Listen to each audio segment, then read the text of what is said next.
आगो यसले गर्दा कति मान्छे आज अब टाढो टाढो जाने अरूको बसहरूदेखि लिएर अरू कुनै पनि गाडी नै चल्न पाएको छैन। अब कति हेलो गाइज नमस्ते and welcome back my YouTube channel. आज चाहिँ म यो बिहानै हिजो जुन आन्दोलन भएको ठाउँहरू छ नि कोटेश्वर तिनकुने बानेश्वरको बाटो बिहान नै 6 बजे भिजिट गर्न आइरहेको छु। सबै छैन केही पनि छैन लथालिङ्ग पाराहान है एक लट हामी हेर्दै जाउँ यहाँबाट। अनि म ठ्याक्कै यो जडीबुटीबाट अगाडि लगाएको छु। जडीबुटीको भवन देखाउन भन्नु लागि चाहिँ यता वान वे पर देखाउनु मिलेन। म यो तल्लो साइडबाट कति सक्छु त्यति देखाउँदै जान्छु हेर्दै जानु होला।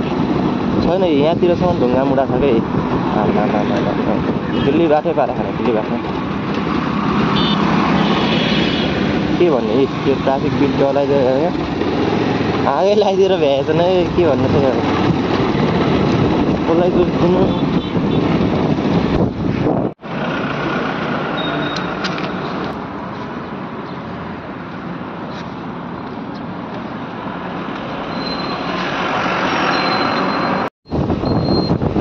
कस्तो पेट्रोल पम्प चाहिँ के गरेन यहाँको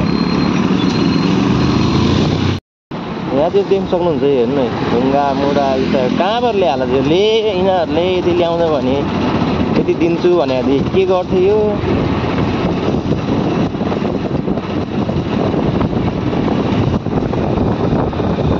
सब छैन कि केही लथालिङ नै छ। अब यहाँबाट सुरु हुन्छ अझै यहाँबाट सबै भवनहरूलाई ढुङ्गा हान्ने के हान्ने लथालिङ हेर्दै जानु होइन।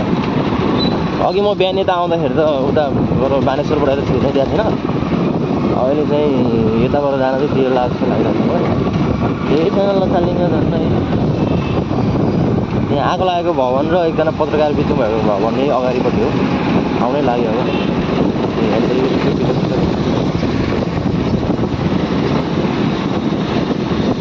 ढुङ्गा मुढा आमा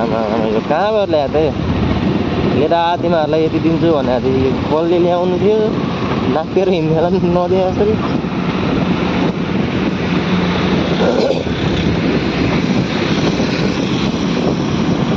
कटारेर केही पनि छैन ल यतिसम्म त नगरिदिएर भन्नु क्या हिजो यसले गर्दा कति मान्छे आज अब टाढो टाढो जाने अरूको बसहरूदेखि लिएर अरू कुनै पनि गाडी नै चल्न पाएको छैन। अब कति मान्छेलाई असुविधा भएन यहाँ बस पार्कमा आएर सबजना कराएर जात्रा छ। हिजै भनिदिनु पर्थ्यो हिजै भने हुन्थ्यो बिचरा हुनु पनि हो बच्चा छन् सानो सानो बिहान पुगेर आएको छ नि त यो के को कालो हो यो सफा हुन कति टाइम लाग्नु अझै पनि यो असल ग्यासको यो असर आँखाभरि आउँछ भने आँखा खोलेर भत्कत छ ल हेर्नु सक्नुहुन्छ यो भवन यो केही छैन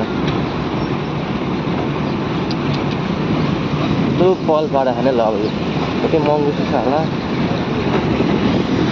केही छैन लथालिङ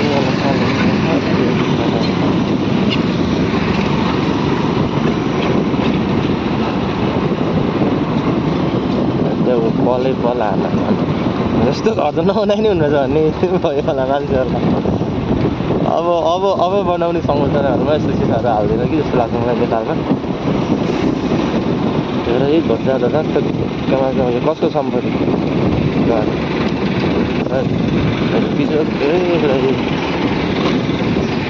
कुनै आतङ्ककारीले आतङ्क गरिहाल्दैन नि किन नभएर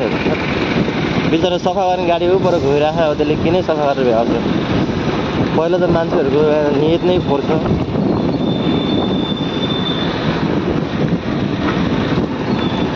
त्यहाँबाट फर्किने पनि होला म युटर्न लिन्छु अनि गढेको भवन देख्नु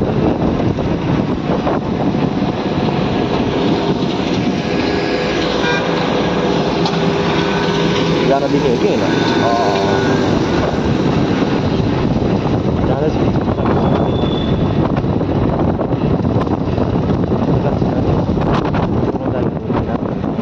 तर उहाँहरूलाई पनि सक्नु त्यसको निम्ति भनेर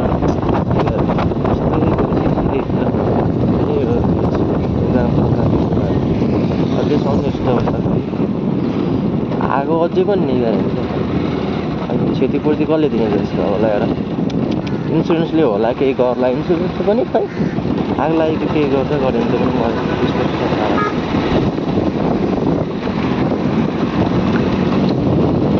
यहाँ झन् त इट्टा जति यही कुनामा हो क्या हिजो हानेको त्यो एउटा भाइरल क्लिप क्या बिचरा पुलिसहरू 4-5 जना कुनामा बसिरहेको ठाउँमा ग्यास हालेर मरेछ नि निर्दय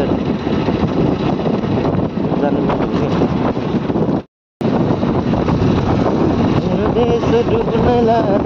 डुब्नै लाग्यो किनारे लगाइदेऊ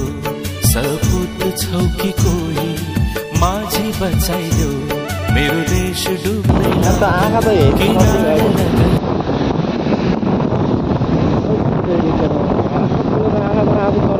आइसक्यो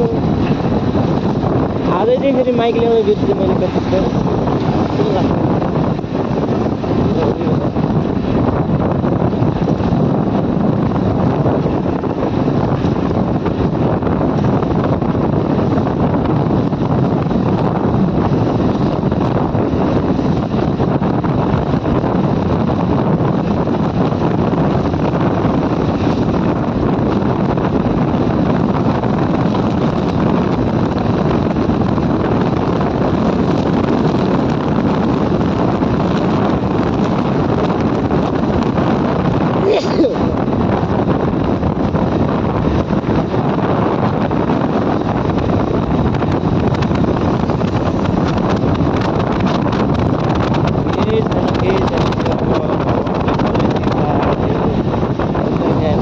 पेट्रोल पम्प बन्द छ भनेर त्यो बुद्धि पुगेहरू के भरोसा त्यस्तो सलाइको भइगयो कसले त्यस्तो गर्न लगाएन यहाँबाट छिरेको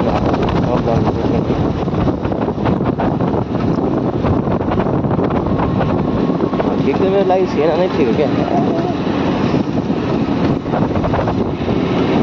यस्तो काम गरेर हुन्छ के भन्ने कसलाई के भन्नु साथै यो नेताहरूकै गल्ती हो मेन कुरो त उनीहरूले सबै यो लाभ बचेर ल्याउन गरिसकेर भ्याइसकेर लास्टमा जनता आगो भइसकेर गर्ने उपाय गर्ने तर यतिको गर्नुभन्दा चाहिँ यो बिचरा त्यो व्यक्तिको घर चलाउनु त्यो कतिजनाको ध्यान लिनु त्यहाँसम्म गर्नुभन्दा चाहिँ एक दुईजना त्यसै भएन उसै भएन नेताहरूले त्यो भएर गराउँछु पनि होला क्या तिनीहरूले बिगारेको हो नि त बिचमा एउटाको बिगारले गर्दा अरूको ध्यान लिने अरूको सम्पत्ति धनसम्पत्ति सेट्यो हुने खालको नै गर्छ यस्तो छ अनि यो के वर्ष भइसक्यो यत्रो गरेको देख्दा देख्दै पनि अब उत्तर कुलमान घिच्न हटाएर सालो कालो ल्याएर राख्दैन त्यस्तो पनि हो अलिकति जनताको मन जित्नु अरू नै नभए पनि देखावटी नै पनि विकास गर्न सक्दैन उनीहरूले आफ्नै हातमा सबै छ पैसा पुलिस पावर देशै हाँकिरहेको आफैले आफ्नै हात लाग्छ तर पनि लाग्छ यसो देखावटी मात्रै विकास गर्दैन नि त भयो अब कति ठाउँमा बाटो शिक्षा स्वास्थ्य केही पुरा छैन कति ठाउँमा पानी हाल्न अब चैत महिना लाग्यो व्याकुल भएर जनता अब त्यो ठाउँमा यसो केही तरिकाले अब हस्तक्षेपले गर्दाखेरि यिनीहरूले गर्न सक्दैन बालेन्साले गर्दा यिनीहरूले गर्न सक्दैन केही गर्दैदेखि हुने नि त ल देखावटी नै हिसाबमा पनि अलिकति भयो भने जनताको पनि पलाउँछ हुँदा यो रोनाको मध्य यस्तो हुँदा लास्टै त्यस्तो राम्रो काम गर्ने मान्छे निकाल्दा यो कुकुरहरू सही हो त यो कुकुरै भन्नु यस्तो छ त्यसको हाल विदेश गएर आउँदाखेरि हामी युवाहरू विदेश गएर आउँदाखेरि देश कस्तो अवस्थामा हुन्छ भन्ने डर भइसक्यो विदेश जाउँला पैसा कमाउँला आउँला नेपालमा बस्दा सुख शान्तिसँग बसौँला भन्ने सोच भएका मान्छेहरू जति पनि छ नि उनीहरूले पैसै बोकेर आए पनि नेपालमा गर्न सक्ने बस्न सक्ने अवस्था छैन यस्तो खोइ के गर्ने विदेश गरेर ल्याएको पैसाले यहाँ के नै लगानी गर्ने केमा नै इन्भेस्ट गरेर त्यसको अब नाफा निकालेर अघि बढ्छ खै यस्तो छ ताल एक दिनको आन्दोलनले गर्दाखेरि 5 दिनसम्म पनि मान्छेहरूलाई उठ्न बस्न नसकेर बनाइदिन्छ त्यो पनि सामान्य आन्दोलन हो यति आन्दोलन त केही पनि होइन बङ्गलादेशको जस्तो भएको छैन यहाँ 62-63को जस्तो भएको छैन बरु 62-63मा आन्दोलन हुँदाखेरि देशले धान्न सक्यो त्यतिखेर देशको अर्थतन्त्र कति बलिएर त त्यही बुझौँ न ल आज एक दिनको त्यति झडपले गर्दाखेरि आजसम्म काहीँको गाडी फस्न सक्ने केही अर्थपत्र केहीको छैन अब 2-3 दिनसम्म आज 16 गते भयो 18-20 गतेसम्म अलिकति भयो भने डाउन नै हुन्छ क्या देश ठप्प नै हुन्छ अस्तव्यस्त नै हुन्छ यस्तै छ गाइज अब के भन्नु खै जति गरे पनि केही हुँदैन यस्तो like comment share and subscribe चाहिँ गरिदिनु होला है के गर्नु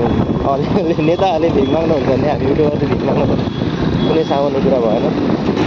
हस् त आजको भ्लग यहीँसम्म गर्न चाहन्छु म। मेन त साउन्ड क्वालिटी एकदमै रफ आयो होला, मैले आज माइक बोक्ने बिर्सेछु हतारमा, तर पनि म सकेसम्म राम्रो एडिट गरेर हाल्ने कोसिस गर्छु। अन्त्यसम्म हेरेर साथ दिनु होला सबैले है त। Thank you.